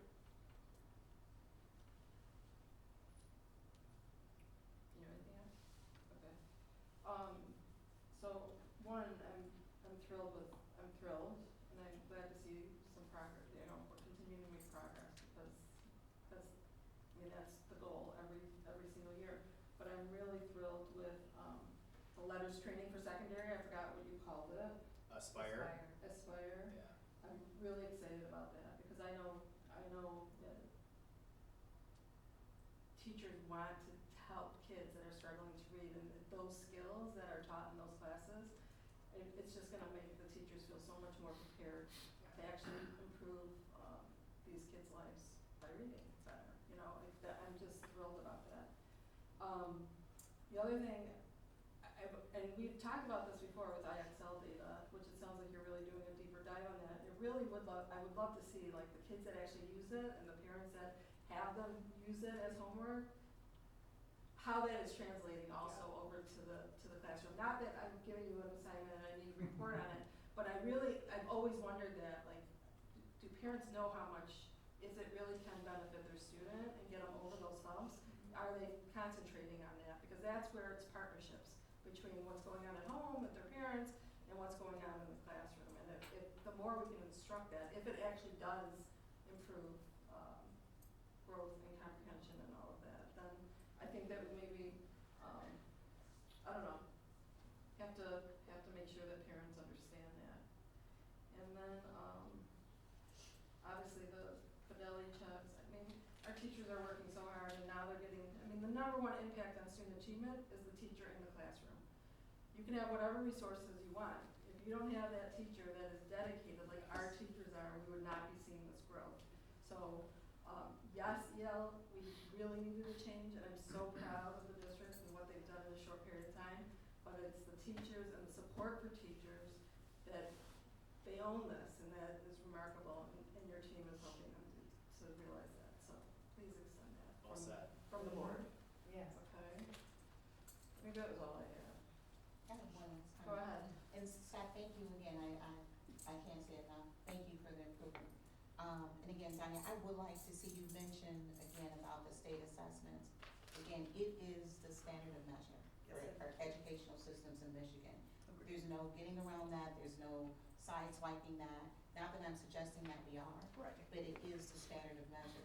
So since it is, I certainly would like to see the report that you were speaking on where we have a, 3-year span and how we are increasing, because again, when going back to looking at data, Is it in October? It's October, Yeah. right? yeah, but Yeah. again, as we look at from a mid-year perspective, what are we doing to continue to increase? Because again, if the standard of measure is the state assessment, I think that we are strong enough, bold enough, and courageous enough to assure that our kids are meeting that standard. I think that we don't have to shrink and do anything. We can make sure our kids are there, and certainly moving towards that. One more thing. Yeah, just that, just a reminder, like, just clarify that I understand this. So NWA is taking 3 times a year, Yep. fall, winter, spring, which is why we're getting this mid-year update. 'Cause Correct. they just took it. Yeah. But MSTEP is taken in the spring, and we don't get the results until like October, which is when you normally give us that information. Correct. So we don't have any new MSTEP data to report on because they haven't taken it That yet. is correct, yeah. Okay, just checking. Okay, the one other question I have is we added 10th grade onto math or ELA ELA, so 10th grade for math and ELA, but the math, You not in did- the you winter did time, the just other fall, thing, spring, gotcha. yeah. Are we moving it up to 11th grade, or are we doing something else to prep for SAT prep or and all that? Lots I of know I things, remember yeah, seeing there's lots of something. things happening for SAT prep, Okay. whether it's Demo Camp I or things remember that- reading something in an update, Mhm. okay. Alright. Well done. Please extend our approach. Well, thank you. Yeah, just a slideshow. You good? Okay, thanks, Scott. Thank you. Agenda item number 9 is our enhancement millage resolution discussion. Dr. Donnie Devlin will address the board.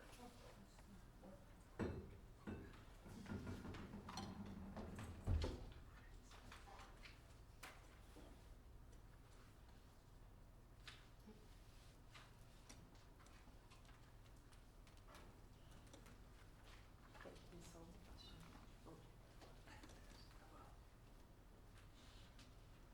Well, a little bit of, that little was shared with you, from Ryan, but I'm gonna go into a little bit more detail. In board docs, there is the, kind of the summary page, recommendation page, as well as the resolution, for an enhancement millage that the board will consider at the regular meeting. And then this is to give you a little bit of context of what an enhancement millage is. So, since 1994, right, the Proposal A, which we've all know what it is, the state controls school funding, right? The only thing that you can do are sinking funds, non-homestead, hold harmless renewals, those bonding, when we do bonding capacity, but all of those are very restricted funds.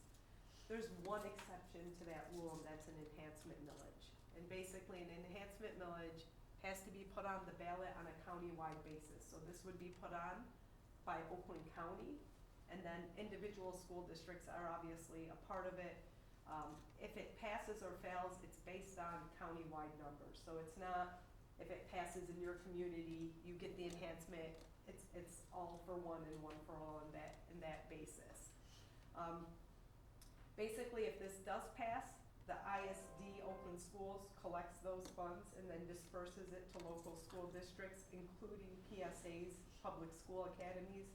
So charters under the law have to, Public charters. yeah, public charters, are entitled to those funds as well. Each district has the local control on how that's spent. It's not earmarked for a particular thing, so local school boards will be able to dictate how those funds are spent. So that's really the biggest difference, is that a sinking fund and a bond, you're heavily restricted on how you can use those funds. Enhancement millage has a lot more flexibility, and we'll get into that at the end of the presentation. Currently, these are the places that have enhancement millage. As you can see, Wayne County has one that collects 1.9812 mils. Macomb has one that collects 1.8305.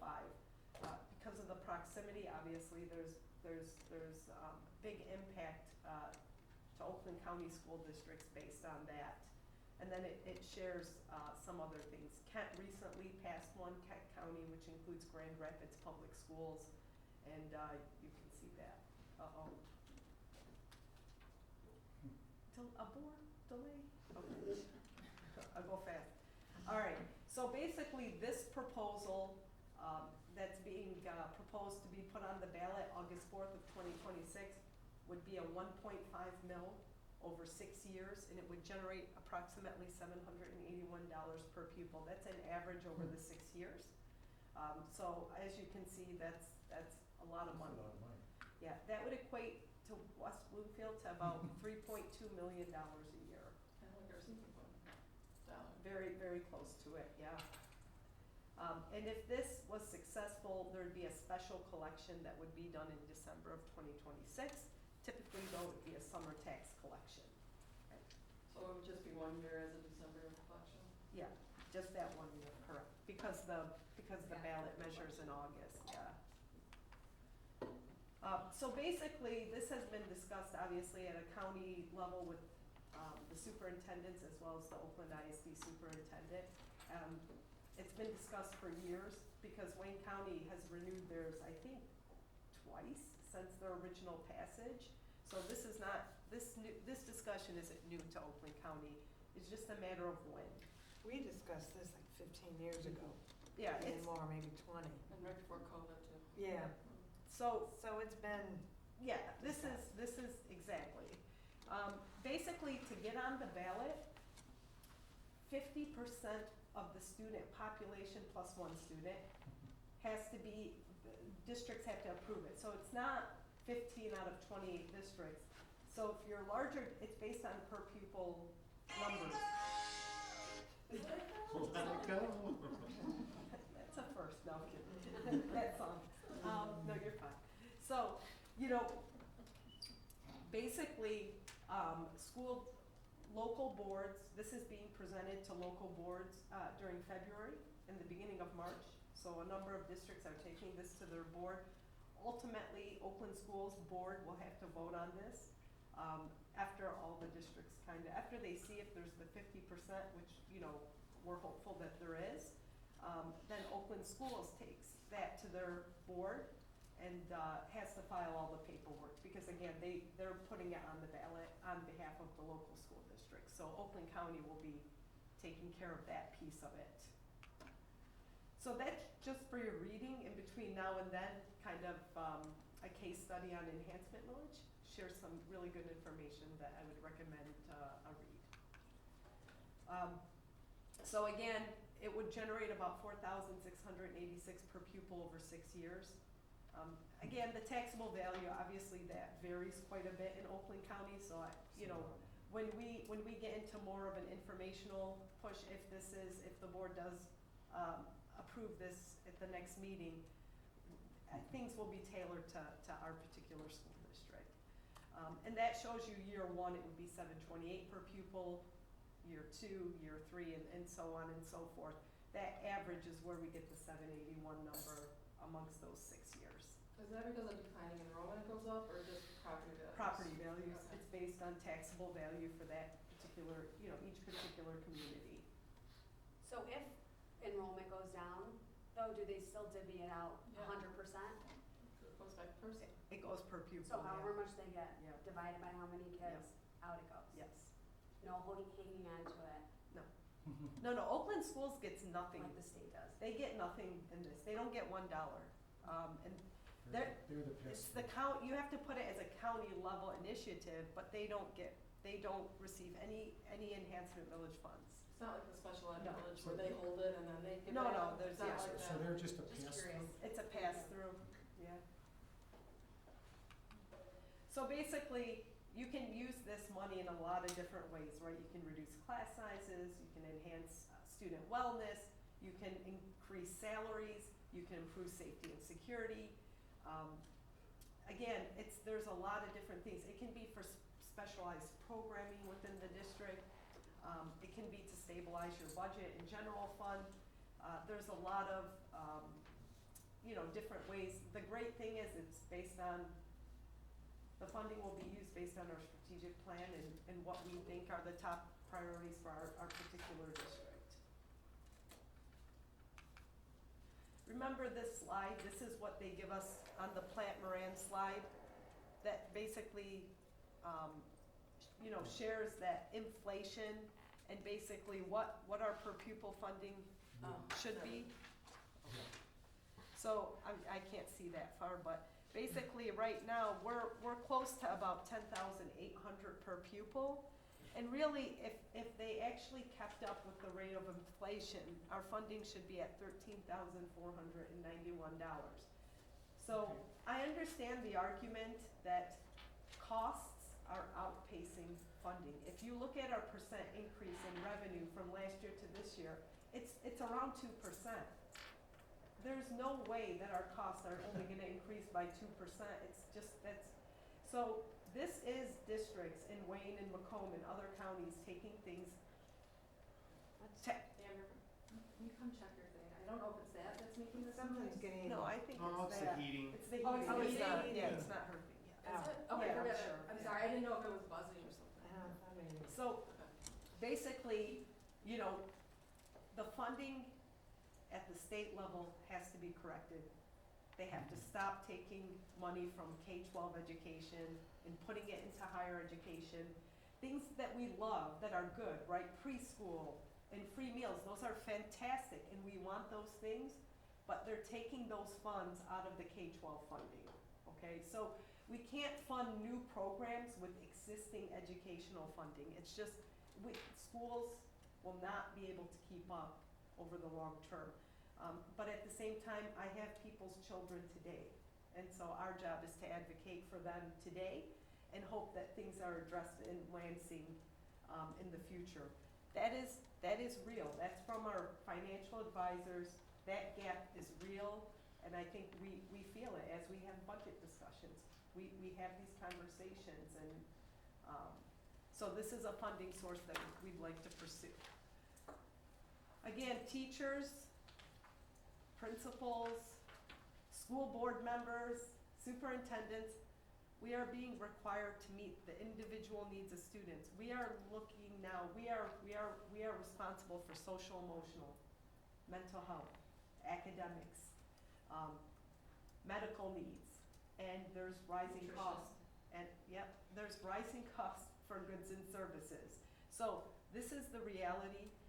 These numbers are just to give you an idea of the number of students in Oakland County, how many are economically disadvantaged, how many are where English is a second language, and how many students with special needs. And so those costs continue to grow. And again, like we said, the funding is just not following. So to be clear, this board's resolution, it's the same across all the districts, the 28 districts in Oakland County. They would be approving the same resolution, and to be clear, that resolution is not an endorsement of the enhancement millage. What it is, it's saying that we believe the community should be able to make a decision based on their vote to decide if we participate in an enhancement millage. So what the board is authorizing is that it goes on the ballot for the voters to decide. It's not saying one way or another how you feel. It's giving Oakland County residents the ability to make that choice based on what they believe is best for their students. That's it. Questions? One of the discussions we had on this previously is that one of the benefits of the voters would decide on it is it gives more local control to the dollars. Instead of just relying on state funding, it goes down to the county. Yep. Right, without any requirements with the dollars. So it gives us more local control. That was one of the things that we were talking about, as the state funding does not work. It's based off of the structure that was done in California decades ago, and we've seen what happened in California. It's the same proposal is based off of that financial structure, and it doesn't work in either state. So that was one of the things we discussed before, is that at least gives, at the county level, us a little bit more control of how we get funded, since we can't go back to the actual Since you community can't do it level. on your own. We can't do our own millages We're anymore. locked into 94. Right, but at least we do county level. There are two things politically that could make things even worse for us financially. There are some up in Lansing that are looking at re-examining Proposal A. Been doing that for years. Which I think really means is that in the long run, we could get less money. And then there's, at the federal level and also at the state level, efforts to increase families' ability to use tax dollars to send their kids to private schools or charter schools and so on. Which again, we have fixed costs. The more kids that we lose to that makes our financial situation that much worse. So again, having an enhancement millage like this helps buffer us from those types of possible changes coming down the pipe. I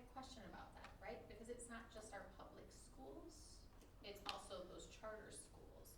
So we're asking our constituents to help fund charter schools as well, right? They get that same $781. I'm not reading that wrong, No, right? because they're public schools. Yeah, so they're gonna all vote for this, if it goes on the ballot, like 100%, they're gonna vote for that, right? So, my concern is, what does it tell our government? One, we need to tell our government they need to fund more, right? 1000%. But we just asked our constituents in 2024 for the hold harmless. And so then, we just asked them for a sinking fund this year. What is our what initiatives are we looking in 5 years? Because now we've gone 3 years back to back. This would be a 4th year back to back. What is that threshold? Are you concerned about that? And then my second question is, what's Oakland Schools' opinion on this? So I think in Sorry. terms, it's good questions. I think, going back to voter fatigue, I understand that concern. Ultimately though, I wanna put it in their hands to decide, if they feel, that would be beneficial, knowing that we're currently underfunded in terms of educating our students. So ultimately, I know that if, in Wayne County, when the enhancement millage came, I've had the same votes in my students, in my children's school district, and I think there's people who are dedicated to public education and understand that this is necessary to be able to provide the best programming for students. So, it's similar though, we've had, most districts have sinking funds, have bonds. Unfortunately, like we've seen, some communities are very supportive, others, are not as supportive. And again, ultimately though, that's where the will of the voters, we're always at peace. Whatever they decide, it's not a win or a lose. That's what they feel is best, and we accept that. In terms of Oakland schools, because they haven't had their board meeting, I'm not privy to where they particularly stand, their board members. To my understanding though, is through channels of communication, that if the districts have the 50%, plus one student, and again, I'm anticipating that most likely that will happen, then they would then put it for voters to decide. Again, they're not saying if they agree or disagree, they're just saying, let the voters decide, is I think the And if we have sentiment. 51, they have to, right? They don't have to, Oh. no. I think that would be. It would be hard for them really, not to. yeah. That's fair, it would I be- thought it was like, yeah. we voted, and so it's assigning them to I mean, do it. Well, They're it right. kind of is, Okay. But they still vote on it. they still Yeah. have to vote on Interesting, it. okay. There's like a check. there's a lot, yeah. I don't know if that's right. Devin? Go ahead, I have another question, but go ahead. Just No, we'll finish just- up, so that way you get on. My question is, all right, you gave information about Oakland County and the amount of money that we would collect. The taxable value that we would collect as a district, do you have that dollar amount? Yeah, it's 3.2 million. 3.2, and that would be over That's in year one, year one. yeah. No, that's how much we're getting. Did you mean taxable based on our property value? So yeah, so How West much was it? Bloomfield, we would collect roughly 3.2, and so then if I But it divided would that by the increase. 4,500. No, it isn't. Oh, you don't know if that's her question, or if Yeah. that's? Are you asking based, like, are we raising more or less money Yeah, than that's the what- previous? yeah. What do you Yeah. mean? So you're not, So are my we a curious is donor like- district? Yes, Yeah, we're a yeah, donor we're a district. donor district, definitely. Okay. Yeah, but it's not by much. Right. It's a very, So that's the, I Yeah. didn't know that was the, okay. yeah, I can give I you just wanted to the, make sure that she was Yeah. answering the question. so you're saying how much So we bring in? Birmingham, Bluefield Hills, West Bloomfield, Pontiac, Royal yeah. Oak, Huron We would Valley, be Farmington. donor districts too. Yeah, I mean, probably half the districts are, but ours is probably one of the smaller amounts. We would collect total 3.9 million, and then we would collect about 3.2 million, and the difference is about 660,000. Okay, Mhm. Sweet, that was in there. thank you. Thank you. So my question is just information, making sure that we actually give out information so people can make great decisions, right? So when we talk about, again, voting fatigue and West Bloomfield, voting this in, we are a district that has 38% or so school choice. So West Bloomfield residents and those that vote on our ballot would then additionally be funding those school of choice, whether they stay in our district, out of our district, all over. Because that is the model that school of choice is that we are providing customer service to those students, and they can move wherever they choose to move, whatever year they choose to move in. So that means that we could have a school of choice student that decides to stay in West Bloomfield, and we're educating that student and pouring all our good properties within, and the next year that student could move to Farmington Hills, or that student can move to Wall Lake, or that student can move wherever. So we're talking about 38% of our population could just go and move wherever they choose to move, because that is what the school of choice model suggests that they can do. We hope, hopefully we can keep them all, because again, But we wouldn't be No. pulling that money anymore. Once they leave, but then it would we be would based. still be paying it in taxes on our property. And that would be my point, because once we, and again, we'll make that decision, but I think everyone needs to goes to every understand. This Student one's and the different. No, this one, we This pay one's based on different. our student count. Not So the whole it's count. not, we're only gonna pull based on how many students we have. So if we have 4,000 students times 781, that's how much money is getting pulled.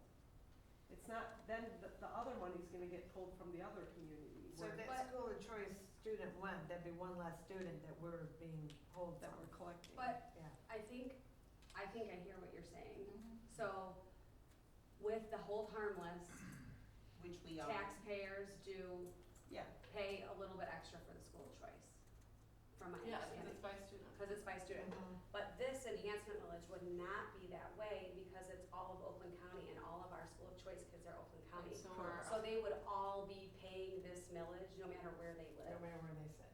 Mhm. So it would be, it's a little different than the hold harmless, but it's gonna be Until the we same get- amount. Right, but until we get to my neighbors and Julie's neighbors and Nick's neighbors in Orchard Lake, who decide to go to a public charter, and we're still paying for those within our 1.5. That's for the voters to decide. No, I'm not suggesting that it is or isn't, I'm Right, saying I know, that- I hear you. I'm just It's a- saying that It's a the, tax, there is tax associated with it, and Yeah. only thing I'm saying, Danya, is that that information needs to be brought forward as well. Right. So when we're talking about what you're voting for, I think it's very important that we make informed decisions, not because we say, oh, it's great for our teachers.